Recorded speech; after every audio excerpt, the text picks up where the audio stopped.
কিন্তু আমার ভাইজানেরা, হে নবী পাকের উম্মত উম্মতিরা, হে নবী দেওয়ানারা, বিশ্ব নবী রাসূলুল্লাহ সাল্লাল্লাহু আলাইহি ওয়াসাল্লাম কাবা বাইতুল্লাহ শরীফে আমার দয়াল নবী রাসূলুল্লাহ সাল্লাল্লাহু আলাইহি ওয়াসাল্লাম সর্বপ্রথমে কোরআন নিয়ে আল্লাহ রাসূল যখন তেলাওয়াত করে, ও যুবকেরা, মক্কা জমিনে এমন কোন যুবক বাকি ছিল না, মক্কা জমিনে এমন কোন নারী পুরুষ বাকি ছিল না আল্লাহ রাসূলের কোরআন শোনার জন্য দলে দলে দলে দলে ও যুবকেরা আল্লাহর ঘর কাবা বাইতুল্লাহ শরীফে রাসূলুল্লাহর পাশে সকলে হাজির হয়ে গিয়েছিলেন।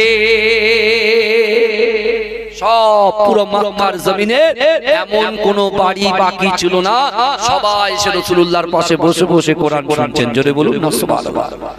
শুরু ইসলামের কথা বলছি। ইসলামের শুরুয়াত যখন, তখন থেকে বিশ্বনবী রাসূলুল্লাহ আল্লাহ পাক কোরআন নাযিল করেছেন, ওই কোরআন নিয়ে হারাম শরীফে রাসূলুল্লাহ তেলাওয়াত করছেন। রাসূল যখন তেলাওয়াত করছেন, রাসূলুল্লাহর সামনে কোরআন শুনছেন কে? আবু বকর সিদ্দিক। রাসূলুল্লাহর সামনে কোরআন শুনছে কে? হযরত আলী, শেরে খোদা আলী। রাসূল যেখানে বলেছেন আনা মদিনাতুল ইলম ওয়া আলী বাবুহা, আমি হচ্ছি জ্ঞানের শহর, আর সেই জ্ঞানের শহরের দরজা হচ্ছে হযরত আলী। জোরে বলুন না সুবহানাল্লাহ। জোরে বলবেন না। আমার বাবাজিরা ভাইরা, বিশেষ আমি আপনাদেরকে বলি যে আজকে রাসূলুল্লাহর সামনে কোরআন শুনছে কে? হযরত আলী। রাসূলুল্লাহর সঙ্গে কোরআন শুনছে কে? রাসূলুল্লাহর পালক পুত্র হযরত জায়েদ রাদিয়াল্লাহু তাআলা আনহু। জোরে বলবেন না। রাসূলুল্লাহর সাথে কোরআন শুনছে কে? আম্মা জান খাদিজাতুল কুবরা রাদিয়াল্লাহু তাআলা আনহা, যিনি খুব ধনী ছিলেন, প্রচুর অর্থ, আল্লাহ প্রচুর অর্থ সম্পদ তাকে দিয়েছিলেন, কিন্তু তার অর্থ সম্পদগুলো রাসূলুল্লাহর মহব্বতে ভালোবাসায় দিনের জন্য, ইসলামের জন্য, ইসলামের ঝান্ডাটাকে উত্তোলন করার জন্য, কোরআন বন্টন করার জন্য রাসূলুল্লাহর কদমে সব করে দিয়েছেন। জোরে বলুন না সুবহানাল্লাহ। সেই আম্মা জান খাদিজাতুল কুবরা রাসূলুল্লাহর সামনে বসে বসে কোরআন শুনছেন। রাসূলুল্লাহর কোরআন যখন আবু বকর হুজুর শুনছেন, আলী হুজুর শুনছেন, যায়েদ হুজুর শুনছেন, কিন্তু তার পাশে বসে আছে কি জানেন? আবু জাহেল, আবু লাহাব, উতবা, মুগীরা, আবু সুফিয়ান, এরা সবাই শুনছেন। কিন্তু এখান থেকে আমরা কি শিক্ষা নেব? শিক্ষাটা এখান থেকে নেব যে আবু বকর হুজুর, আলী হুজুর, জায়েদ হুজুর কোরআন শুনেছে, কোরআন অনুযায়ী আমল করেছে। কোরআন শুনেছে। আওয়াজটা হচ্ছে কেন ভাই? বক্সটা কেটে দিলেন? হ্যাঁ, বক্স কেটে গেছে, আওয়াজ হচ্ছে না। তাহলে সামনে একটা বক্স দিয়ে দেন, আমার অসুবিধা হোক, অসুবিধা নেই, কিন্তু পরের বক্সে কিন্তু অসুবিধা হবে। আমার গলার আওয়াজ আছে বলে আমি মানিয়ে নিচ্ছি, যেটা আবার টি-শার্ট দিয়ে, বুঝতে পেরেছেন, মুশকিল হয়ে যাবে। আমার বাবাজিরা ভালো করে এখন আবু বকর হুজুর, আলী হুজুর, যায়েদ হুজুর এরা কোরআন শুনেছেন, কোরআনকে মেনেছেন, কোরআন অনুযায়ী জীবন যাপন করেছেন, আমল করেছেন। তারা আমল করেছেন বলে, এবং আল্লাহ কি বলেছেন? বান্দা তুমি আমার কথা শুনবে, আমি আল্লাহ তোমাদের কথা শুনবো। বিশ্বাস করে আল্লাহর কোরআনকে মান্যতা দিয়েছেন, আমল করেছেন, আমল অনুযায়ী জীবন যাপন করেছেন। আল্লাহ পাক রব্বুল আলামিন আসমানের নিচে, আল্লাহ পাক আসমানের নিচে এবং জমিনের উপরে তাদেরকে জান্নাত দিয়েছেন। জোরে বলুন, জান্নাতের সার্টিফিকেট দিয়েছে। কথা ঠিক না ভুল? আগে বলে 10 জন সাহাবাকে আল্লাহ 10 জন সাহাবাকে আল্লাহ জান্নাতের সার্টিফিকেট দিয়েছে না? হ্যাঁ, তাদের ভিতরে আবু বকর হুজুর, আলী হুজুর, যায়েদ হুজুর। জোরে বলুন না সুবহানাল্লাহ। কিন্তু আবু জেহেল, আবু লাহাব এরা কোরআন শুনেছে, কোরআন শুনেছে, কিন্তু কোরআনের বিরোধিতা করেছে। কোরআন শুনেছে, এক কান দিয়ে শুনেছে আর এক কান দিয়ে বার করে দিয়েছে। আর কি করেছে? কোরআনের বিরোধিতা করেছে এবং কোরআন অনুযায়ী তারা চলাচল করতে পারেনি বলে আল্লাহ আজ এবং কিয়ামত পর্যন্ত, কিয়ামত হওয়ার পর পর্যন্ত আল্লাহ ওদেরকে জাহান্নামের আগুনে বেঁধে যেরকম পোড়াচ্ছে, আগামীতেও তারা পুড়তে থাকবে। ওই কাবা শরীফে রাসূলুল্লাহ সাহাবাদেরকে এক জায়গায় করে কিছু বার্তা দিলেন, কাদের জন্য? উম্মতে মুহাম্মাদীদের জন্য। জোরে বলুন না সুবহানাল্লাহ। তাকবীর দিন তো, নারে তাকবীর। আর জোরে দেন না, নারে তাকবীর, নারে তাকবীর। মাশাআল্লাহ, মাশাআল্লাহ। আল্লাহ কবুল করেন সকল, আল্লাহুম্মা আমিন। আমার বাবাজিরা, রাসূলুল্লাহ বার্তা দিয়েছিলেন, শোনো, আমার উম্মত জাহান্নামে যাবে, আমি রাসূল সহ্য করব না। রাসূল বলছে আমি সব সহ্য করতে পারি, আমি আমার ফাতেমা আমার কন্যার কষ্ট সহ্য করতে পারি, আমার নওয়াসা হাসানের কষ্ট সহ্য করতে পারি, হুসাইনের কষ্ট সহ্য করতে পারি, আহলে বাইতের কষ্ট সহ্য করতে পারি, আমি আমার বংশের কষ্ট সহ্য করতে পারি, কিন্তু আমি আমার উম্মত জাহান্নামে যাবে এই কষ্ট আমি সহ্য করতে পারি না। জোরে বলুন না। তাই রাসূল তার 63টা বছর জিন্দেগিতে একটা সেকেন্ডের জন্য, একটা মিনিটের জন্য, একটা ঘন্টার জন্য উম্মতে মুহাম্মাদীকে ভুলে যায় না। আর আজকে আমরা আজকে 30 বছর 40 বছর 60 বছর 70 বছর হায়াতে জিন্দেগিতে আল্লাহর রাসূলকে আমরা ভুলে গিয়েছি, কোরআন শরীয়ত থেকে দূরে সরে গিয়েছি। কিন্তু এক যুবক আমার আল্লাহ সহজে কাউকে ধরে না, দল্লে পড়ে ছেড়ে না। আল্লাহ পাক বলেছে যখন বান্দা কোরআন থেকে দূরে সরে যাবে, যখন বান্দা শরীয়ত থেকে দূরে সরে যাবে, যখন বান্দা পর্দা থেকে দূরে সরে যাবে, যখন বান্দা বান্দার হক এবং আল্লাহর হক থেকে দূরে সরে যাবে, আমি আল্লাহ কিন্তু একটা জালিম সরকারকে বসিয়ে দেব, জালিম সরকারকে বসিয়ে দেব। আপনি দেখেন যুগে যুগে যখনই অরাজকতা তৈরি হয়েছে, বাজে সিচুয়েশন তৈরি হয়েছে, যখন নবীকে মান্যতা দেয়নি, নবীকে উৎখাত করার জন্য চক্রান্ত করেছে এবং রাসূলুল্লাহর কথা অনুযায়ী, নবীদের কথা অনুযায়ী তার উম্মতরা যখন সেই কথাগুলোকে ইগনোর করেছে, সেই সময় কিন্তু আল্লাহ পাক এক একটা জালিম বাদশাকে কিন্তু পাঠিয়েছে। আবার যদি আমরা পুনরায় সেগুলোকে ঠিক করে নিয়ে তওবা করে নিয়ে আমরা যদি আবার কোরআনের কাছে আসি, আবার মসজিদের কাছে আসি, আবার মাদ্রাসার কাছে আসি, আবার পিতামাতার কাছে আসি, সঠিক রাস্তায় কোরআন যেটা অনুমতি দিয়েছেন, কোরআন যেটা হুকুম করেছেন, সেই হুকুম অনুযায়ী আমরা চলতে পারি, এই আল্লাহ পাক জালিম সরকারকে বসিয়েছে, আবার জালিম সরকারকে আল্লাহ উৎখাত করে দেবে। কথা ঠিক না ভুল কথা বলে? কারণ আমার ভাই জানেরা, এ নবী পাকের উম্মত উম্মতিরা, এ নবী দেবানা, আল্লাহর কোরআন বলছে বান্দা আহাসিবান নাসু ওয়াইতরাকু আইয়াকুলু আমান্না ওয়া হুম লা ইফতানুন। এ যুবকেরা, এ নবী পাকের উম্মত উম্মতিরা, আল্লাহর কোরআন বলছে বান্দা আহাসিবান নাসু ওয়াইতরাকু আইয়াকুলু আমান্না ওয়া হুম লা ইফতানুন। আমার আল্লাহ বলে বান্দা তোমরা যারা ঈমান এনেছো, তোমরা কি মনে করো আমি আল্লাহ তোমাদেরকে ছেড়ে দেব? ওহুম লা ইফতানুন, আমি আল্লাহ কি তোমাদের পরীক্ষা করব না? ও যুবকেরা, আল্লাহ আমাদেরকে পরীক্ষা করবে, আল্লাহ পাক আমাদেরকে অর্থ দিয়ে পরীক্ষা করবে, আল্লাহ পাক আমাদের সম্পদ দিয়ে পরীক্ষা করবে, আল্লাহ পিতা মাতা দিয়ে পরীক্ষা করবে। ও যুবকেরা, আল্লাহ পাক যৌবন দিয়ে পরীক্ষা করবে। ও আমার ভাইজানেরা, আল্লাহর কোরআন আবার বলছে বান্দা না না না, আমি একজন মুমিন বান্দাকে 5টা বিষয়ের ভিতরে যে কোনো একটা বিষয় তার সামনে খাড়া করে পরীক্ষা করব। ও যুবকেরা, আল্লাহ পাক আপনার অন্তরে ভয় দিয়ে পরীক্ষা করবে, আল্লাহ আপনার অন্তরে রোগ দিয়ে পরীক্ষা করবে, আল্লাহ পাক আপনার ব্যবসাটাকে ক্ষতি করে পরীক্ষা করবে। এ যুবকেরা, আজ থেকে 1500 বছর আগে বিশ্ব নবী রাসূলুল্লাহ সাল্লাল্লাহু আলাইহি ওয়াসাল্লাম যখন সাহাবাদেরকে নিয়ে এই আয়াতের ব্যাখ্যা করে দেয়, ও যুবকেরা, একজন সাহাবা দাঁড়িয়ে গিয়ে আল্লাহর রাসূলকে বলেছিলেন, ইয়া রাসূলুল্লাহ, ইয়া হাবিবাল্লাহ, আল্লাহ যদি বান্দাকে পরীক্ষা করে, আপনি তো বললেন ওহুম লা ইফতানুন, আল্লাহ পরীক্ষা করবে, আল্লাহ যদি বান্দা বান্দিকে পরীক্ষা করে, ইয়া রাসূলুল্লাহ, হাবিবাল্লাহ, আল্লাহর ওই পরীক্ষায় যদি বান্দা বান্দি উত্তীর্ণ হয়ে যায়, সফলতা অর্জন করে, ইয়া রাসূলুল্লাহ, হাবিবাল্লাহ, আল্লাহ পাক তাকে কি সাজা দেবে? ও যুবকেরা ভাইরা, এই সময় বিশ্ব নবী রাসূলুল্লাহ সাল্লাল্লাহু আলাইহি ওয়াসাল্লাম বলেছিলেন, ও আমার সাহাবারা, শোনো শোনো শোনো শোনো, আমি রাসূলুল্লাহ তোমাদেরকে জানিয়ে দিলাম, আল্লাহর পরীক্ষায় যদি বান্দা উত্তীর্ণ হয়ে যায়, আল্লাহর পরীক্ষায় যদি বান্দি উত্তীর্ণ হয়ে যায়, আমি রাসূলুল্লাহ রসিলায় আল্লাহ পাক একটা জান্নাত সৃষ্টি করেছে। ওই 8টা জান্নাতের ভিতরে সবচাইতে বড় জান্নাত জান্নাতুল ফিরদাউসটা আমার আল্লাহ পাক ওই বান্দা বান্দির আমলনামায় লিপিবদ্ধ করে দেয়। জোরে বলবেন না আমার বাবাজিরা? তাহলে দুনিয়ার সফলতা অর্জন করতে গেলে, আখিরাতের সফলতা অর্জন করতে গেলে কোরআনকে সামনে রাখতে হবে। কোরআনের বাইরে গেলে আপনাকে কিন্তু হোঁচট খেতে হবে, আপনাকে জলিল হতে হবে, বুঝতে পারছেন না, অপমানিত হতে হবে। আর যদি আপনি কোরআনকে সামনে রেখে কোরআন অনুযায়ী জীবনযাপন করেন, আল্লাহ আপনার সম্মানকে বৃদ্ধি করে দেবে, আল্লাহ আপনার রুজিতে বরকত দেবে, আল্লাহ আপনার বাড়িতে রহমত বর্ষণ করবে, আল্লাহ পাক আপনার শারীরিক গঠনকে আল্লাহ সুস্থ রাখবেন। জোরে বলুন না সুবহানাল্লাহ। জোরে বলা যাবে না? কিন্তু আমার ভাইজানেরা, হে নবী পাকের উম্মত উম্মতিরা, হে নবী দেবানারা, বিশ্ব নবী রাসূলুল্লাহ সাল্লাল্লাহু আলাইহি ওয়াসাল্লাম মক্কার জমিনে 13টা বছর জিন্দেগিতে আল্লাহর রাসূল এত কষ্ট সহ্য করেছে, এত আল্লাহর পাক রব্বুল আলামিনের নবী এত কষ্ট সহ্য করেছে, এত অত্যাচার সহ্য করেছে।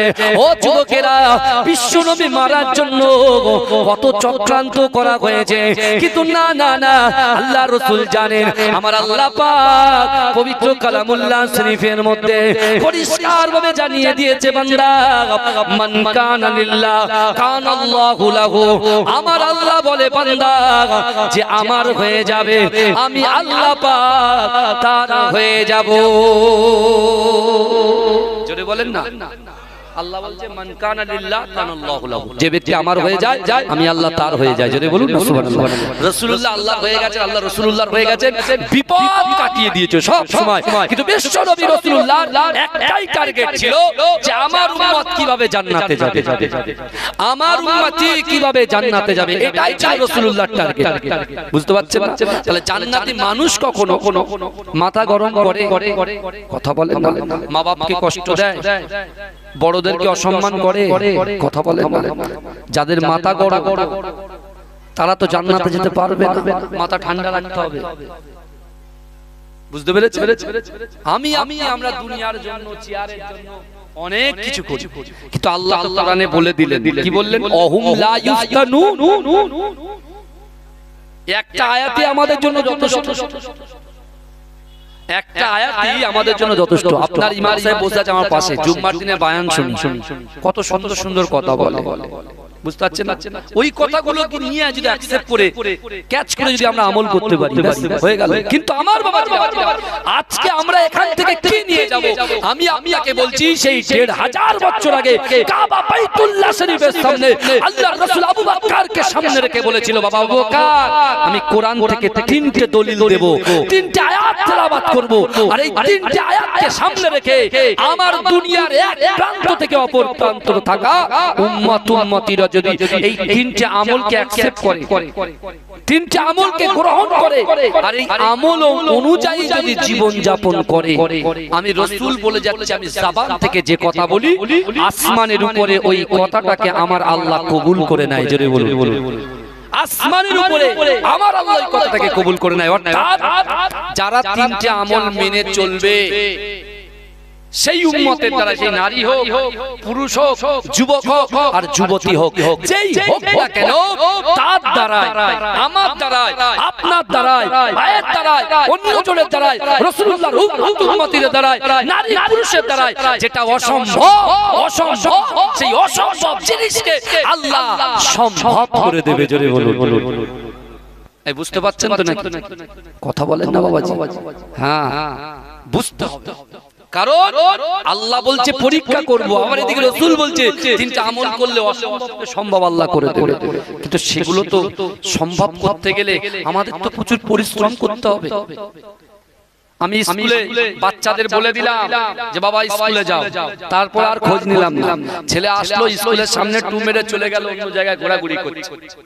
আমি অভিভাবক, পরের দিনে যখন খাতা খুলে দেখছি ছেলেটা অ্যাবসেন্ট, মেয়েটা অ্যাবসেন্ট, যদি আমি কিছু বকাঝকা দিই, ব্যাস বাচ্চা গিয়ে মাকে ডেকে দিয়ে আসছে, বাপকে ডেকে এসে থ্রেট করে যাচ্ছে। কি হবে? কথা বলেন বাবাজি? অত সহজ? আপনার জন্য, আপনার সন্তান হচ্ছে আপনার জন্য কি বলেন তো নিয়ামত। ওই সন্তানকে যদি তৈরি করতে পারেন আপনি, শরিয়াতে জিন্দেগি ওর ভিতরে যদি পুশ করতে পারে, বিশ্বাস করুন কবরে শুয়ে আপনি শান্তি পাবেন। আপনার মেয়েকে আপনার ছেলেকে আপনি অভিভাবক হিসাবে মা বাপ হিসাবে যদি তৈরি করতে পারেন শরিয়ত অনুযায়ী, কোরআন অনুযায়ী, হাদিস অনুযায়ী যদি তার গঠনটাকে আপনি তৈরি করতে পারেন, বিশ্বাস করেন কবরে শুয়ে আপনি শান্তি পাবেন। আর যদি তৈরি করতে না পারেন কবরে কিন্তু আপনি শান্তি পাবেন না। আমরা উপরের জলসা শুনি বাবাজি, কিন্তু নিচের জলসা খুব কম শুনি। আর আমি জানি বসিরহাটের মাটি আল্লামা রুহুল আমিন শাহ রাহমাতুল্লাহ আলাইহির খাঁটি মাটি, বুঝতে পারছেন? মুজাদ্দিদ জামান দাদা হুজুর পীর কেবলা দুটো অস্ত্র ছিল, শুনে যান আজকে সুযোগ মওকা পেয়েছি বলে বলছি। মুজাদ্দিদ জামান আমিরের শরিয়াত আলা হযরত দাদা হুজুর পীর কেবলা ডান হাত বাঁ হাত দুজন ছিল। কে ছিল জানেন? একটা হচ্ছে বসিরহাট আল্লামা রুহুল আমিন শাহ রাহমাতুল্লাহ আলাইহি, আর দ্বিতীয় হচ্ছে আমার দাদু মাঝেরহাটি পীর সাহেব, নিউ টাউনে যাবেন। মাঝেরহাটি পীর সাহেব 2010 সালে ইন্তেকাল করেছে। 30 লক্ষ মানুষ একসঙ্গে নামাজ আদায় করেছে। 30 লক্ষ মানুষ যাবে। আমার হিন্দু ভাইদেরকে জিজ্ঞাসা করবে, কারণ আমাদের সাথে বেশি হিন্দু ভাইরা গ্রাম প্রচুর আছে। তানার প্রচুর ভক্ত ছিলেন, মুরিদ ছিলেন। তারই তিনি কে? আহমদ আলী হামিদ জালালি রাহমাতুল্লাহ আলাইহি। কে ছিলেন আহমদ আলী হামিদ জালালি? বাংলার জমিনে যখন কোনো মাদ্রাসা ছিল না, মক্তব ছিল না, খানকা ছিল না, বিশ্বাস করেন মুজাদ্দিদ জামান দাদা হুজুর পীর কেবলা রাহমাতুল্লাহ আলাইহি তানার বাসভবনে একটা মাদ্রাসা প্রতিষ্ঠান তৈরি করলেন। সে মাদ্রাসার আজও পশ্চিম বাংলার 1 নম্বর মাদ্রাসা ফুরফুরা ফাতিহা টাইটেল মাদ্রাসা। জোরে বলুন না সুবহানাল্লাহ। সেই ফুরফুরা ফাতিহা টাইটেল মাদ্রাসা সবেমাত্র ভিত হচ্ছে। সেই ইট মুজাদ্দিদ জামান দাদা হুজুর পীর ওই মাদ্রাসার ভিতরে রাখলেন। বসিরহাট আল্লামা রুহুল আমিন শাহ রাহমাতুল্লাহ নিজে রাখলেন। আমার পর্দাদাও নিজে হাতে করে ইটটা ওই ভিতের জায়গায় দিলেন। জোরে বলুন না সুবহানাল্লাহ। মাদ্রাসা প্রতিষ্ঠান যখন তৈরি হয়ে গেল আলহামদুলিল্লাহ, বিশ্বাস করুন তখন ওই মাদ্রাসার দায়িত্ব কে নেবে? পঠন পাঠনের দায়িত্ব কাকে দেওয়া হবে? এডুকেশনের দিকটা কে দেখবে? হ্যাঁ, আল্লামা রুহুল আমিন শাহ রাহমাতুল্লাহ তখন কিতাব লিখছেন। কত কিতাব নেবেন আপনি? হ্যাঁ, প্রায় 100 অধিক কিতাব হুজুরের আছে, আরো অধিক আছে, কিন্তু বিশ্বাস করেন তিনি কিতাব লিখছেন। মুজাদ্দিদ জামান দাদা হুজুর পীর চোখটা বুঝিয়ে তিনি চোখটা খুলে বললেন, আমি এই মাদ্রাসার দায়িত্ব আমার আহমদ আলী হামিদ শাহ জালালি রাহমাতুল্লাহ আলাইহি দিয়ে দিলাম। জোরে বলুন না সুবহানাল্লাহ। জোরে বলবেন না। বহু আল্লাহর ওলি তার ছাত্র ছিলেন এবং তিনি নিজে ইন্টারন্যাশনাল এয়ারপোর্ট, কোথায়? বাকড়া। আমাদের যে বাকড়া ইন্টারন্যাশনাল এয়ারপোর্ট আছে, কিছুদিন পরে হাজী সাহেবরা যাবে, ওই এয়ারপোর্টের ভিতরে তিনি একটা মসজিদ নির্মাণ করেছেন। জোরে বলুন না সুবহানাল্লাহ। আজ পর্যন্ত ওই মসজিদটা কিন্তু আছে। আর ওই মসজিদের নিচে 2 মানুষ গর্ত করে তিনি আল্লাহ পাকে জিকির করতেন। জোরে বলবেন না সুবহানাল্লাহ। কিন্তু আমার ভাইরা, বিশ্বনবী রাসূলুল্লাহ সাল্লাল্লাহু আলাইহি ওয়াসাল্লাম তিনি তানার সাহাবাদেরকে ওই কঠিন পরিস্থিতির মধ্যে মক্কার জিন্দেগিতে বিশ্বনবী রাসূলুল্লাহ 3টে আমলের কথা, 3টে বার্তা তিনি দিয়ে দিলেন।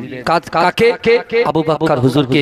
এবং বললেন, বাবা আবু বকর, এই কথাগুলো, এই কোরআনের 3টে আমলগুলো তুমি সব জায়গায় বন্টন করে দেবে, আমার আনেওয়ালা উম্মতিকে তোমরা জানিয়ে দেবে। যদি এটাকে অ্যাকসেপ্ট করে তার অসম্ভবকে সম্ভব করবে।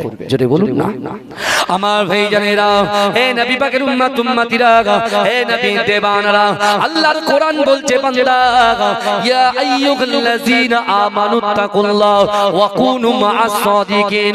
হে যুবকেরা, বিশ্ব নবী রাসূলুল্লাহ সাল্লাল্লাহু আলাইহি ওয়াসাল্লাম 3000 বছর আগে আবু বকর হুজুরের সামনে আল্লাহর রাসূল কোরআনের আয়াত তেলাওয়াত করে বলে দিলেন, ও আবু বকর, আল্লাহর কোরআন বলছে, বান্দা ওয়াত্তাকুল্লাহ ওয়াত্তাকুল্লাহ ওয়াত্তাকুল্লাহ, আমি আল্লাহ, আমাকে ভয় করো, আমি আল্লাহ, আমাকে ভয় করো। ও যুবকেরা, দ্বিতীয় নম্বর আয়াত তুলে দিলেন, কুল ইন কুনতুম তুহিব্বুনাল্লাহ ফাত্তাবিউনি ইউহিব্বুকুমুল্লাহ। আল্লাহ বলছে, হাবিব আপনি জানিয়ে দেন, আমার বান্দা বান্দিকে বলে দেন, আমি আল্লাহকে যারা ইত্তেবা করতে চায়, ভালোবাসতে চায়, আমাকে ভালোবাসা আসার আগে আপনাকে যেন মোহাব্বত করে, আপনাকে যেন ভালোবাসে। ও যুবকেরা, বিশ্ব নবী রাসূলুল্লাহ সাল্লাল্লাহু আলাইহি ওয়াসাল্লাম বললেন, ও আমার সাহাবারা, এক নম্বর আমল আল্লাহকে ভয় করতে হবে, দ্বিতীয় নম্বর আমল রাসূলুল্লাহকে মোহাব্বত করতে হবে, তৃতীয় নম্বর কোরআন শরীফের ভিতরে 82টা জায়গায় আকিমুস সালাত, আকিমুস সালাত, আকিমুস সালাত, নামাজ নামাজ নামাজ এই কথা বলা হয়েছে। ও যুবকেরা, বিশ্বনবী রাসূলুল্লাহ সাল্লাল্লাহু আলাইহি ওয়াসাল্লাম বলে দিলেন, হে আমার সাহাবারা শোনো শোনো, আমি রাসূলুল্লাহ তোমাদেরকে জানিয়ে দিলাম, যার ভিতরে আল্লাহর ভয় থাকবে, যার ভিতরে রাসূলুল্লাহর মহব্বত থাকবে, আর ওই নামাজের পাটিতে তার অন্তরের কথা, তার মনের কথা, তার ইচ্ছার কথা, তার আকাঙ্ক্ষার কথা, তার উদ্দেশ্যের কথা, তার সফলতার কথা যদি আল্লাহর কাছে শেয়ার করতে পারে, আল্লাহর কাছে বলতে পারে, আমার আল্লাহ বলে, বান্দা ওহুম লা ইফতানুন, আমি আল্লাহ পরীক্ষা করব, আমি আল্লাহ দেখে নেব, আমি আল্লাহ তো অন্তর্যামী। ও বান্দা, তুমি কোন নিয়ত নিয়ে জান্নাতে এসেছো আর কোন নিয়ত নিয়ে বাইরে ঘোরাফেরা করছো, সব কিছু আমি আল্লাহ অবগত আছি। না না না, আমি আল্লাহ পাক রব্বুল আলামিন তোমাদেরকে জানিয়ে দিলাম, রাসূলুল্লাহর এই বার্তা যদি তোমরা অ্যাকসেপ্ট করতে পারো, ও বান্দা, তোমার দ্বারাই যেটা অসম্ভব, এই অসম্ভব জিনিসগুলোকে আমি আল্লাহ পাক সম্ভব করে দেব। জোরে বলুন না সুবহানাল্লাহ। নারে তাকবীর, নারে তাকবীর। ইয়া নবী মুহাম্মদ, ইয়া রাসূল মুহাম্মদ, তুমি মোর সাফায়াত, তুমি মোর সাফায়াত, তুমি মোর সাফায়াত, তুমি মোর সাফায়াত। পেলে দিদার একটিবার তোমাকে খোদার কসম, কলিজা খুন দিয়ে তখন ধোয়াবো তোমার কদম। বয়স করুনি দেখেনি ভাঙে ইশকে সকল দাগাত, তুমি মোর সাফায়াত, তুমি মোর সাফায়াত, তুমি মোর সাফায়াত, তুমি মোর সাফায়াত। কোরআন দেখ 101, আল কোরআনে নবীর নাম দুটি কম, আল্লাহর নাম 99 গিয়ে থাম। কুসুম বিগিন দেখো এর পাবে না কোনো সাগাত, তুমি মোর সাফায়াত, তুমি মোর সাফায়াত, তুমি মোর সাফায়াত, তুমি মোর সাফায়াত। পেলে দিদার একটিবার তোমাকে খোদার কসম, কলিজা খুন দিয়ে তখন ধোয়াবো তোমার কদম। বয়স করুনি দেখেনি ভাঙে ইশকে সকল দাগাত, তুমি মোর সাফায়াত, তুমি মোর সাফায়াত। আল্লাহুম্মা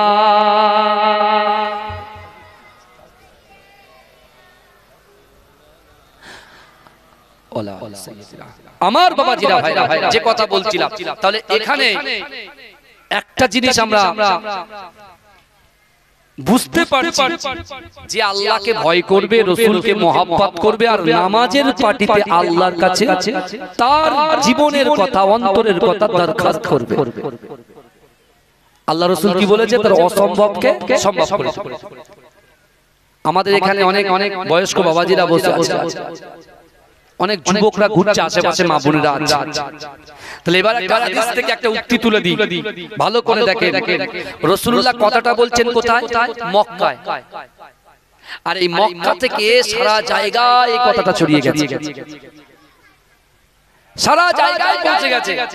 এই কথাটা মদিনা শরীফে পৌঁছে গেছে। জোরে বলুন না সুবহানাল্লাহ। মদিনা শরীফে যখন পৌঁছেছে তখন কিন্তু রাসূলুল্লাহ মক্কা থেকে মদিনায় হিজরত করেন, মক্কা থেকে মদিনায় হিজরত করেননি, কিন্তু কথাটা পৌঁছেছে। আর কেন পৌঁছেছে এই আলোচনা করতে গেলে আপনার এখন 1.5 থেকে 2 ঘন্টা সময় লাগে। কিন্তু আমার বাবাজিরা ভালো করে পয়েন্ট নিয়ে শুনেন। আপনি বলছেন যে আমার ভিতরে, আমার আপনার ভিতরে ভালো করে বুঝবেন আল্লাহর ভয়, রাসূলুল্লাহর মহব্বত, নামাজের পাটি, এই তিনটে বিষয় সামনে রাখেন, তাহলে এই বিষয়টা বুঝবেন। আল্লাহর রাসূলের একজন 70 বছরের সাহাবা, কত বছরের সাহাবা বললাম? 70 বছরের সাহাবা, যার নাম ওমর ইবনুল জামু। ওমর ইবনুল জামু তিনি আছেন কোথায়? মদিনায়। তখন মদিনার নাম কিন্তু কি কথা বলেন? ইয়াসরিব। বুঝতে পেরেছেন? তখন মদিনার নাম ইয়াসরিব। রাসূলুল্লাহর কদমটা মদিনায় যাওয়ার পরে তখনই মদিনা শরীফ আল্লাহ নাম দিয়েছেন। কারণ আল্লাহ রাসূল বলছেন, হাবিব আপনি যান, আপনি যান ইয়াসরিবের জমিনে যান। রাসূল বলছে, ইয়াসরিবের জমিনে কেন যাব? আমি মক্কা ছেড়ে কেন যাব? আমি যেতে পারবো না। বহুবার আল্লাহ পাক জিবরাইলকে পাঠিয়ে রাসূলুল্লাহ আল্লাহর হুকুমকে পালন করলেন। রাসূল যখন মক্কার জমিনে যাবেন, এই মক্কা থেকে মদিনার জমিন ইয়াসরিবের জমিনে যাবেন, আল্লাহ পাক বলেছেন, হাবিব আমি আপনার কদমের শান মান ইজ্জতকে এত আলা করে দেব, এই পৃথিবীতে যত কান্ট্রি আছে সকল কান্ট্রির মানুষেরা যখনই মদিনার নাম নেবে তখনই বলবে সোনার মদিনা। জোরে বলুন সুবহানাল্লাহ। কারণ এই ইয়াসরিবের জমিনটা আমি আল্লাহ আপনার কদমের শান মান ইজ্জতকে এত বাড়িয়ে দেব, আপনার কদমটা শুধু ইয়াসরিবের জমিনে পড়বে, এই ইয়াসরিবের জমিনে পড়ার সাথে সাথে আমি আল্লাহ ইয়াসরিবের জমিনের নামটাকে চেঞ্জ করে দিয়ে মদিনা শরীফ বানিয়ে দেব। জোরে বলে। কিন্তু রাসূল তখনও মদিনায় আছেন।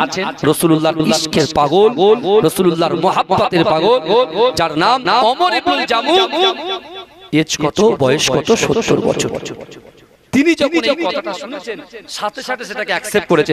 আমরা যেরকম অফার অ্যাকসেপ্ট করি, মোবাইলে সিম যখন দেয় 2GB 4GB যখন ফ্রি দেয়, তখন আমার যুবকরা একদম মোবাইলের দোকানে কি হানা দেয়, একদম ইডি হানা যেমন দেয় সেইভাবে হানা দেয়, দিয়ে সব ওইগুলোকে অ্যাকসেপ্ট করে। এই যে 70 বছরের ওমর ইবনুল জামু ইনি কি করছেন? ইনি বলছেন, না এটা খুব সুন্দর কথা, আল্লাহর ভয় রাসূলুল্লাহর মুহাব্বত। উনি তখন সাথে সাথে নামাজের মাসাল্লাটা বিছিয়ে আল্লাহকে বলছে, আল্লাহ আমি আপনাকে ভয় করি, আর আমার জীবনের থেকে আমার সন্তানের থেকে, রাসূল বলছেন লা ইউমিনু আহাদুকুম হাত্তা আকুনা আহাব্বা ইলাইহি মিন ওয়ালিদিহি ওয়া ওয়ালাদিহি ওয়ান নাসি আজমাইন।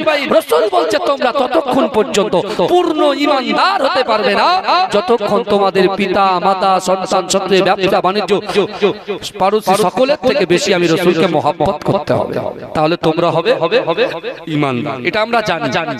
এবার আপনি রিয়ালাইজ করবেন যে আপনি কতটা আপনার নিজের জীবনের থেকে রাসূলকে ভালোবাসেন। এটা আপনার ব্যাপার, কারণ আমি তো আপনার অন্তরে ঢুকতে পারবো না, আপনি আমার অন্তরে ঢুকতে পারবেন না। কিন্তু একটা কথা, আমরা যে গোচরে বিশেষ করে আমরা যে অন্ধকারের ভিতরে যে গুনাহগুলো করে বেড়াচ্ছি, আপনি কি মনে করছেন আল্লাহ অবগত নয়?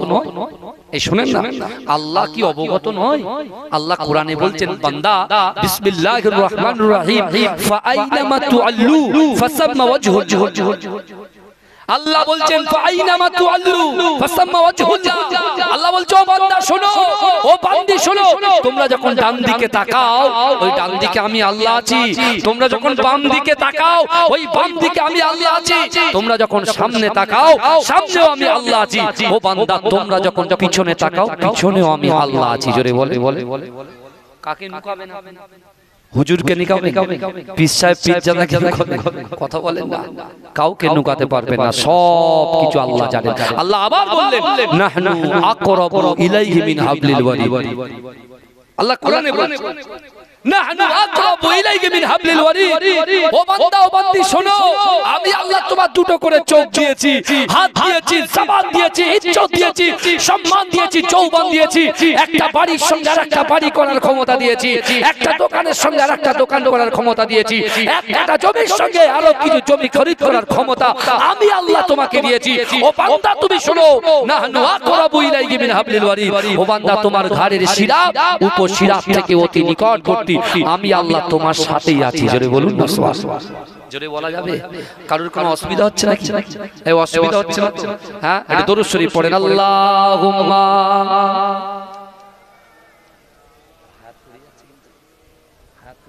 ভাই মাইকে সাউন্ড নেট বাড়াও না ভাই, জমজম করুক, আরো বাড়াও।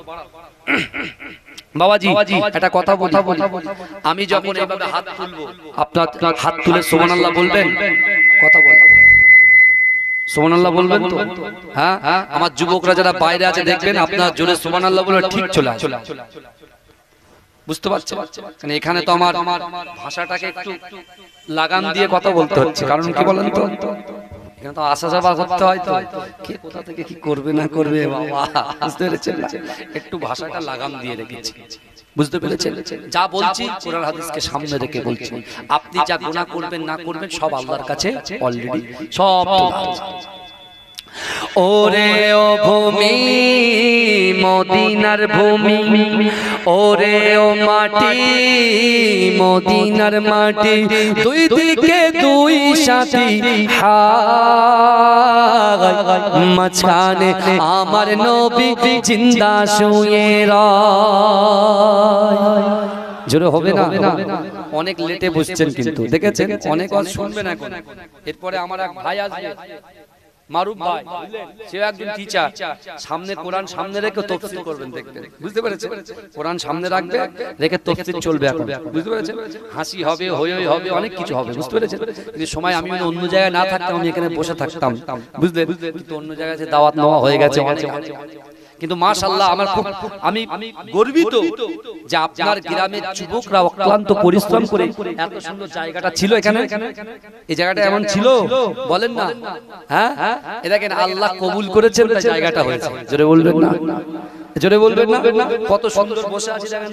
হ্যাঁ, আর এলাকায় এক একটা দুটো নেতা থাকা ভালো ভাই, বুঝতে পেরেছেন? নেতা থাকলে কাছে নেতা থাকলে যে কি সুবিধা সে আপনারা জানেন না, বুঝতে পেরেছেন? বিশাল সুবিধা। আর নেতা যখন নেতা থাকে না তখন কিন্তু মনে মনে হয় ওই নেতা থাকতো খুব ভালো হতো, কেন আমার গ্রামের ছেলে নেতা যখন হবে উন্নয়নে একদম জোয়ার, বুঝতে পারছেন না? ওই এখান সেখান থেকে ঠিক ম্যানেজ করে আপনারা একদম সব কিছু দিয়ে দেবে, বুঝতে পেরেছেন? গ্রামের নেতা রাখা ভালো এবং নেতাদের সঙ্গে থাকে। আমরা এই মুহূর্তে ভাইজান যে নেতাকে যারা যারা ফলো করে সেই নেতাকে শক্ত করে ধরে রাখতে হবে, কারণ বর্তমান সরকার একটা কওমকে লক্ষ্য করে, হ্যাঁ, একটা কওমকে কোণঠাসা করার জন্য বহু চক্রান্ত করছে, বুঝতে পেরেছেন? ইউটিউবে বহু ভাষণ দেওয়া আছে, বুঝতে পেরেছেন? আমি বেশি কথা বলে আমি সময়টাকে নষ্ট করতে চাইছি না, বুঝতে পেরেছেন? আমি যখন সুবহানাল্লাহ বলবো, হাত তুলবো, আপনারা তখন জোরে সুবহানাল্লাহ বলবেন, সবাই হাত তুলবেন, বলবেন ইনশাআল্লাহ, বলুন না ইনশাআল্লাহ? হ্যাঁ, হাত তুলে বলবেন সুবহানাল্লাহ, হাত মনে থাকে যেন। ওরে ও ভূমি মদিনার ভূমি, ওরে ও মাটি মদিনার মাটি, দুই দিকে দুই সাথী হায়, মাঝখানে আমার নবী জিন্দা শুয়ে রয়। যেতে যদি পারতাম আমি সোনার মদিনায়, সালাম আমি দিতাম গিয়ে নবীজির রওজায়। যেতে যদি পারতাম আমি সোনার মদিনায়, সালাম আমি দিতাম গিয়ে নবীজির রওজায়। মদিনার ধুলাবালি পাই যদি সামনে আমি, মদিনার ধুলাবালি পাই যদি সামনে আমি, মাকাম আমি পেলে পরে সুরমা বলে হায়, মাঝখানে আমার নবী জিন্দা শুয়ে রয়, বিছখানে আমার নবী জিন্দা শুয়ে রয়। রওজাতে শুয়ে নবী কাঁদে যার যার, পাপে ভরা গোনাই ভরা উম্মত আমার। রওজাতে শুয়ে নবী কাঁদে যার যার, পাপে ভরা গোনাই ভরা উম্মত আমার। কিয়ামতের দিনে নবী করবেন যে রোনা জারি, কিয়ামতের দিনে নবী করবেন যে রোনা জারি, আল্লাহর দরবারে নবী পড়ে সেজদায়। মাঝখানে আমার নবী জিন্দা শুয়ে রয়, বিছখানে আমার নবী জিন্দা শুয়ে রয়। রঙিন রঙিন মেঘের বেলা যাই বয়ে যাই, ব্যথা তোর মন যে আমার বড় অসহায়। মিটবে মোর মনের আশা পাই যদি নবীর দেখা, মিটবে মোর মনের আশা পাই যদি নবীর দেখা, মুক্তি আমি পেয়ে যাব হাসরের মাঠে। মাঝখানে আমার নবী জিন্দা শুয়ে রয়, বিছখানে আমার নবী জিন্দা শুয়ে রয়। ওরে ও ভূমি মদিনার ভূমি, ওরে ও মাটি মদিনার মাটি, দুই দিকে দুই সাথী হায়, মাঝখানে আমার নবী জিন্দা শুয়ে রয়। আল্লাহুম্মা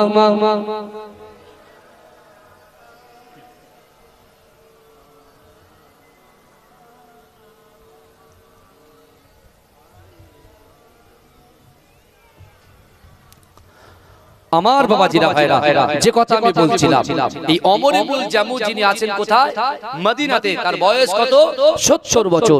সেই 70 বছরের সাহাবা নামাজের মাসাল্লাটা বিছিয়ে আল্লাহকে বলছে, আল্লাহ আমি তো আপনাকে ভয় করি, রাসূলকে মুহাব্বত করি, আমার মনের খয়েশ, আমার মনের ইচ্ছা যে আমার 70 বছর বয়স হয়ে গেছে, অর্থাৎ যে কোনো মুহূর্তে মৃত্যু আমার সামনে দাঁড়াতে পারে।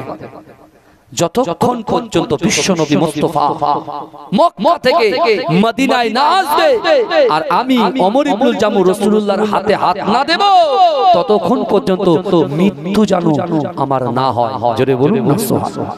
প্রথম চাওয়া। দ্বিতীয় চাওয়া কি আছে? দ্বিতীয় চাওয়া, আল্লাহ ইসলামের জন্য, ইসলামের ঝান্ডাটাকে, কলেমার ঝান্ডাটাকে উত্তোলনের জন্য, কোরআন বন্টনের জন্য রাসূল আজকে মদিনা থেকে অন্য জায়গায় যখন যাবেন, বিশ্ব নবীর সঙ্গে আমিও যাব। রাসূল যখন জিহাদে যাবে, রাসূল যখন কোন যুদ্ধে যাবে ইসলামের বিস্তারের জন্য, আমি ওমর ইবনুল জামু আমিও রাসূলুল্লাহর সঙ্গে যুদ্ধে অংশগ্রহণ করতে চাই। জোরে বলুন। 70 বছরের একজন রাসূল পাগল, রাসূলুল্লাহর ইসকে দিওয়ানার একজন ব্যক্তি, রাসূলুল্লাহ সাহাবা 70 বছর বয়সে তার তামান্না দেখেন, আল্লাহর কাছে কি দরখাস্ত করছে দেখেন যে আল্লাহ প্রথম রাসূলুল্লাহর হাতে হাত না দেওয়া পর্যন্ত মৃত্যু যেন না আসে। দ্বিতীয় নম্বর, আমি ওমর ইবনুল জামু রাসূলুল্লাহর সঙ্গে জিহাদে যেতে চাই, যুদ্ধের ময়দানে যেতে চাই, আর যুদ্ধের ময়দানে গিয়ে তৃতীয় নম্বর আমার আরজু, আমি আপনার কাছে দরখাস্ত করছি আল্লাহ আমি ওই যুদ্ধের ময়দানে গিয়ে যেন শহীদ হয়ে যায়, আর আমার কবরটা যেন ওখানেই হয়ে যায়, আমার লাশটা যেন মদিনা ফিরে না আসে। জোরে বলবেন না, মদিনায় ফিরে না আসে। এখন বর্তমান সময় বুঝতে পেরেছেন, এখন কাকে আমরা ভয় করি বলেন তো ভাইজান? এমপি কে ভয় করব, এমএলএ কে ভয় করব, মেম্বার কে ভয় করব, কাকে ভয় করব? কথা বলেন বাবাজি, কথা বলবেন না। আরে আল্লাহকে ভয় করতে হবে তো, কোরআনকে সামনে রেখে বলছি তো। আল্লাহ বললে ওয়াক্তাকুল্লাহ, আমাকে ভয় করো। তাহলে আপনার ভিতরে, আপনার কলিজার ভিতরে, আপনার কলবের ভিতরে যদি আল্লাহকে ভয় করতে পারে, তাহলে কি হবে? আল্লাহ আপনার কথা শুনবে, আমার কথা শুনবে, আপনার কথা শুনবে। এবার ওমর ইবনুল জামু এই তিনটে দরখাস্ত করলেন। কটা? তিনটে। কটা?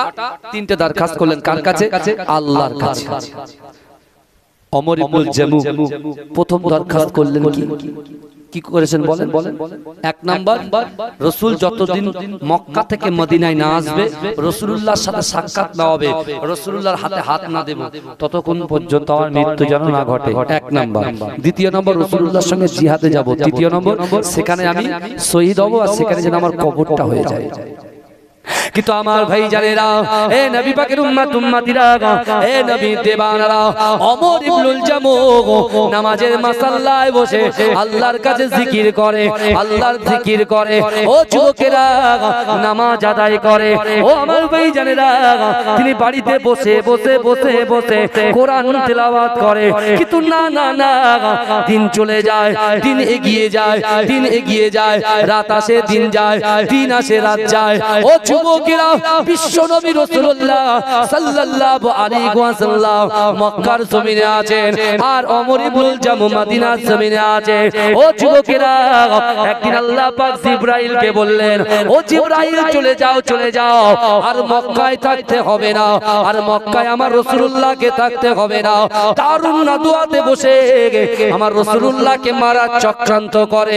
আমি আল্লাহ পাক রব্বুল আলামিন আবু জেহেল, আবু লাহাব, উতবা, মুগিরা আবু সুফিয়ানদেরকে বলে না না না তোরা আমার হাবিবুল্লাহকে আসমানের নিচে জমিনের উপরে মারার প্ল্যান করিস আর আমি আল্লাহ পাক আমার হাবিবুল্লাহকে বাঁচানোর জন্য আসমানে প্ল্যান করি।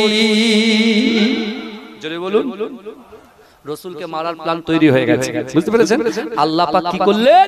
জিবরাইলকে দিয়ে খবরটা দিয়ে রাসূলুল্লাহকে মক্কা থেকে মদিনায় হিজরত করতে বললেন। জোরে বলুন না সুবহানাল্লাহ।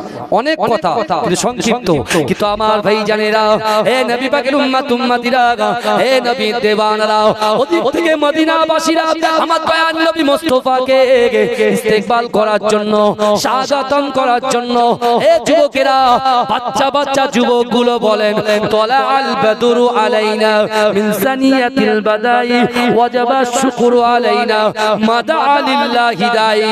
কিন্তু যুবকেরা হাদিস শরীফের মধ্যে এসেছে ওই ওমর ইবনুল জামু ছিল খোঁড়া, তার এক পা ছিল না। ও যুবকেরা, তিনি কোনো লাঠিতে ভর দিতেন না, তিনি ঘুরিয়ে ঘুরিয়ে ঘুরিয়ে ঘুরিয়ে ওই বাচ্চাদের দলে তিনি হা করে দাঁড়িয়ে আছে। বিশ্ব নবী রাসূলুল্লাহ সাল্লাল্লাহু আলাইহি ওয়াসাল্লাম যখন মদিনার জমিনে কদম রাখলেন, ওমর ইবনুল জামু ছুটে গিয়ে আল্লাহর রাসূলের হাতটা ধরে বললেন, ওগো রব্বুল আলামিন আল্লাহ, আপনি ওমর ইবনুল জামুর একটা দরখাস্তকে মঞ্জুর করে নিয়েছে। জোরে বলুন না, একটা চাওয়াকে আল্লাহ অ্যাকসেপ্ট করেছে। জোরে বলুন না সুবহানাল্লাহ। কি যে রাসূলুল্লাহ হাতে হাত না দেওয়া পর্যন্ত মৃত্যু যাতে না হয়। আরো দুটো তামান্না আছে। হ্যাঁ, আর সাহাবারা কি করতেন আপনি দেখুন, যখন আপনার গ্রামের ইমাম সাহেব যখন মক্তবে পড়ায়, হঠাৎ করে তার কোনো একটা ব্যস্ততা মুরারিসা চৌমাথায় গেছে, যদি তার ছাত্রগুলো না আসে স্কুলে বা এই মক্তবে না আসে, তখন হুজুরকে দেখে কিন্তু সাইড হয়ে যায় কি যায় না, কথা বল, সাইড হয়ে যায়। কিসের জন্য? যদি দেখতে পায় পরে কিন্তু ধরেন আমি একজন শিক্ষক, আমার ভাই একজন শিক্ষক, একজন ছাত্র ছাত্রীজন স্কুলে উপস্থিত হলো না, তখন যদি আমি বাইরে বেরিয়ে যখন আমাকে দেখে কি হয়, সাইড হয়ে যায় না, সাইড হয়ে যায়। বিশ্বনবী রাসূলুল্লাহকে যারা মহব্বত করতেন, সত্যিকারের ভালোবাসা, আজকে সবাই আমাকে ভালোবাসে, আমি ভালোবাসি, কেউ বলে রাকিব স্যারকে ভালোবাসি, আমি মুমতাজুল স্যারকে ভালোবাসি, কিন্তু আমার ভাইরা ভালোবাসাটা তখনই ভালো লাগবে যখন তারা পড়াশোনার সঙ্গে কি সম্পর্কটা ভালো, তাই না? যে পড়াটা দেওয়া হবে সেই পড়াটা সে অ্যাকসেপ্ট করবে এবং সে পড়াটা সে পড়া করে আনবে, তখন ভালো লাগবে। তা বিশ্বনবী রাসূল সাল্লাল্লাহু আলাইহি ওয়াসাল্লামকে যারা মহব্বত করতেন, সত্যিকারের মহব্বত করতেন, ওরা সারাক্ষণ মসজিদে নববীতে নামাজ আদায় করে রাসূল যখন বলতে যাও তোমরা বাড়িতে যাও, তোমার স্ত্রীর হক আছে, তোমার সন্তান হক আছে, যাও বাড়ি চলে যাও, মসজিদে নববীতে তোমরা এখন ওয়েট করবে কেন, যাও যাও। ওরা কি করতেন জানেন? রাসূল হঠাৎ করে যদি কোনো যুদ্ধে চলে যায়, একা একা চলে যাবে। রাসূল যদি কোনো জিহাদে যায়, কোথাও দিন প্রচার করতে যায়, রাসূল একা একা চলে যাবে। আর রাসূল একা যাবে এটা তো সাহাবারা মেনে নিতে পারে না।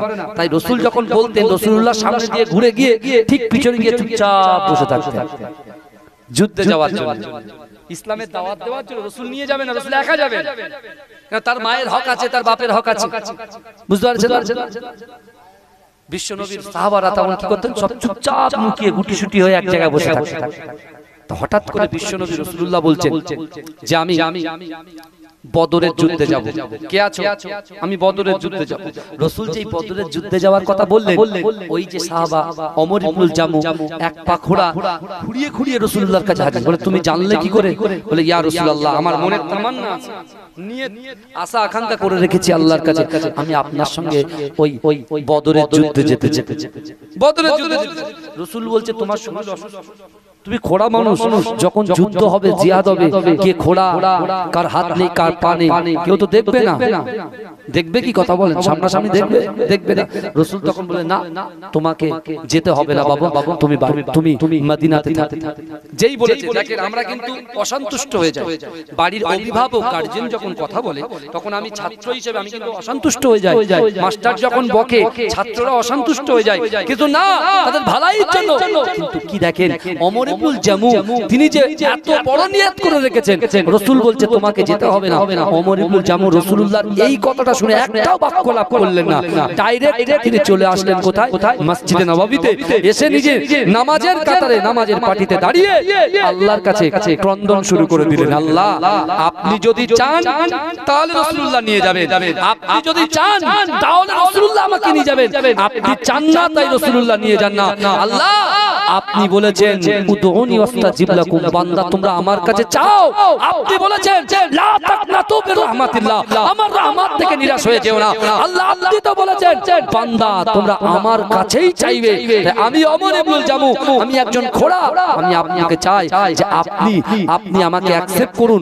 আল্লাহ আমার দোয়াটা কবুল করে আমার রাসূলুল্লাহ সাল্লাল্লাহু আলাইহি ওয়াসাল্লাম এবারটা আমাকে নিয়ে গেল না, কিন্তু আগামী বারে রাসূল যখন কোন যুদ্ধে যাবে, রাসূল যখন কোন জিহাদে যাবে, আমাকে যেন সঙ্গে করে নিয়ে যায়। জোরে বলুন না তাকবীর দেন, নারে তাকবীর, নারে তাকবীর। মাসলাকে মুজাদ্দিদ জামান মাশাআল্লাহ আমাদের প্রিয় প্রফেসর স্যার আসছেন, আলহামদুলিল্লাহ আলোচনা করবেন। আমার যে সকল ভাইরা বাইরে আছেন বা আমার প্রায় 9:30 হয়ে গেছে, তাহলে ওখানে 9:30টায় টাইম, এবার আমি কি করে যাব? যেখানে আমার টাইম আছে সেখানে 9:30টায়, বুঝতে পেরেছেন? যাই হোক কিছু কথা আলোচনা করলাম আপনাদের সাথে।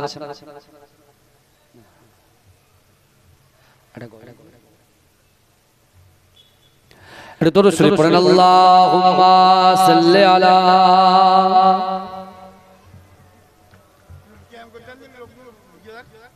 কিয়াম করব, আসলে একটু সালাম পড়ে নি। ইয়া নবী সালামুন। আমার ভাইরা আপনারা ভিতরে চলে আসুন, ভিতরে চলে আসুন, ভিতরে চলে আসুন। আসেন সামনে আসুন।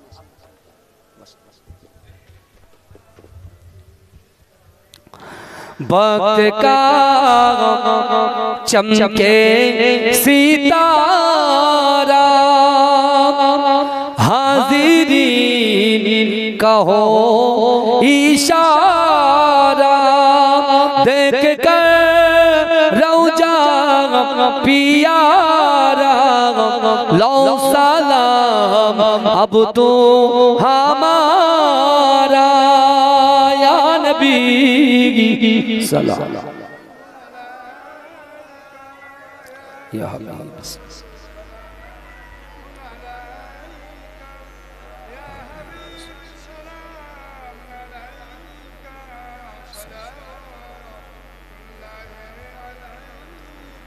नबीजी मिराज राते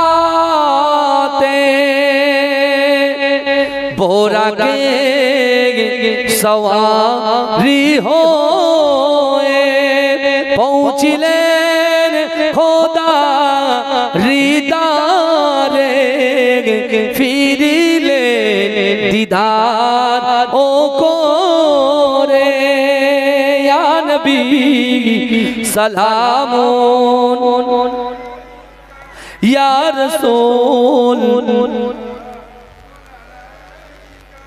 या हबीब।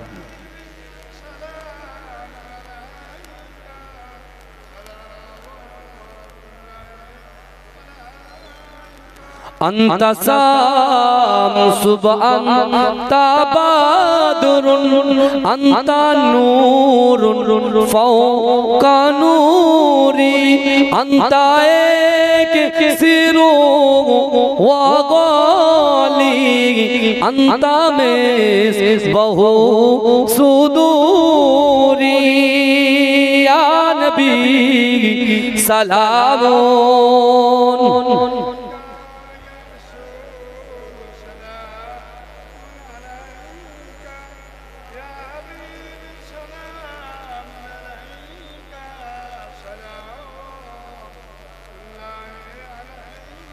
बलगल उला बिकमालिही, माशाअल्लाह। तकबीर देन, नारे तकबीर।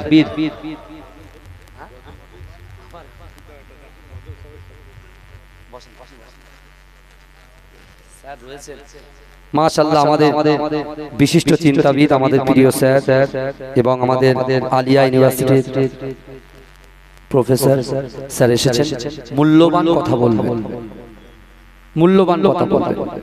আর মাশাআল্লাহ আমার মুরারিশা চৌমাথা আমিনিয়া হাই মাদ্রাসার প্রধান শিক্ষক আমাদের প্রিয় স্যার, দক্ষ মানুষ, পণ্ডিত মানুষ, বুঝতে পেরেছেন।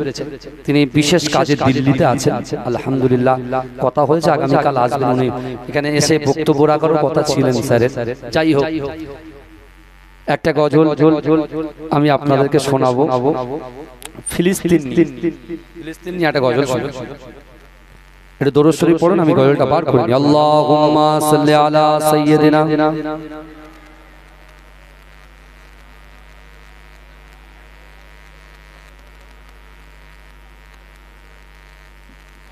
জিকির করে লা ইলাহা ইল্লাল্লাহ, লা ইলাহা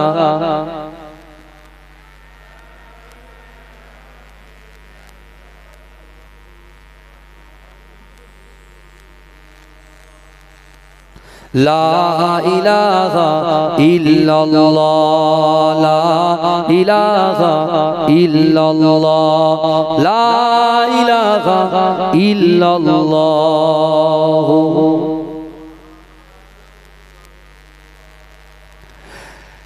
লব্বাইক লব্বাইক আল আকসা লব্বাইক। আমরা সকলে জানি আমাদের প্রথম কিবলা ছিল বাইতুল মুকাদ্দাস, তাই তো নাকি? কথা বলেন না, প্রথম কিবলা ছিল বাইতুল মুকাদ্দাস, তারপরে আমাদের কিবলা চেঞ্জ হয়ে গেল পবিত্র কাবা বাইতুল্লাহ শরীফ।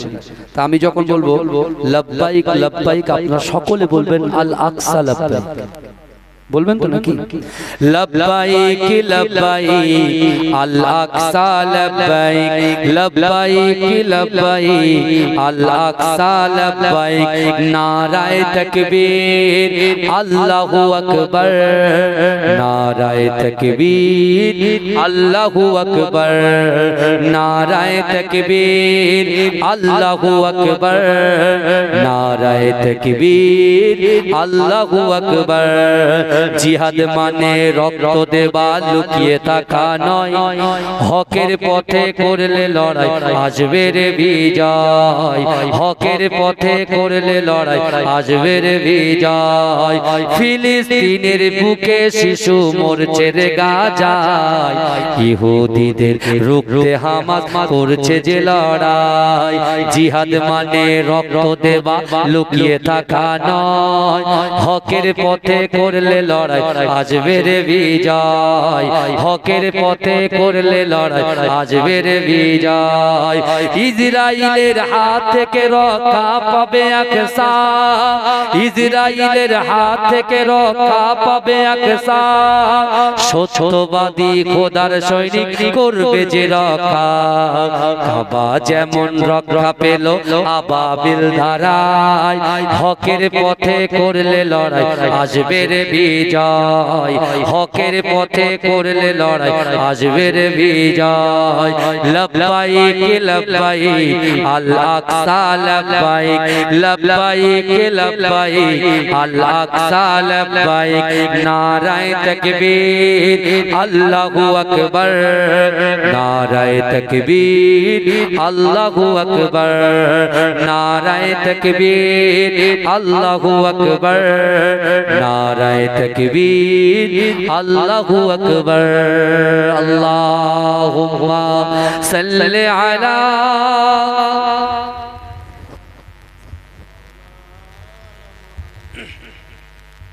আমার ভাইরা, যাই হোক, যা কিছু আলোচনা করলাম, আল্লাহ যদি আরো সুযোগ দেয় আগামীতে আরো কিছু আলোচনা করা হবে ইনশাআল্লাহ। ওমা তৌফিকি ইল্লা বিল্লাহ। আসসালামু আলাইকুম ওয়া রাহমাতুল্লাহি ওয়া বারাকাতুহু। আলহামদুলিল্লাহ। আমি আপনাকে কথা দিয়ে বলে গেলাম, আল্লাহর কোরআন থেকে দলিল দিয়ে বলে গেলাম, আপনার ওই সন্তানকে মেধা শক্তি আল্লাহ বৃদ্ধি করে দেবে। জোরে বলুন। তাহলে সবকিছু আমি অভিভাবক, আমার দ্বারাই সম্ভব, সেটা কোরআনকে সামনে রেখে।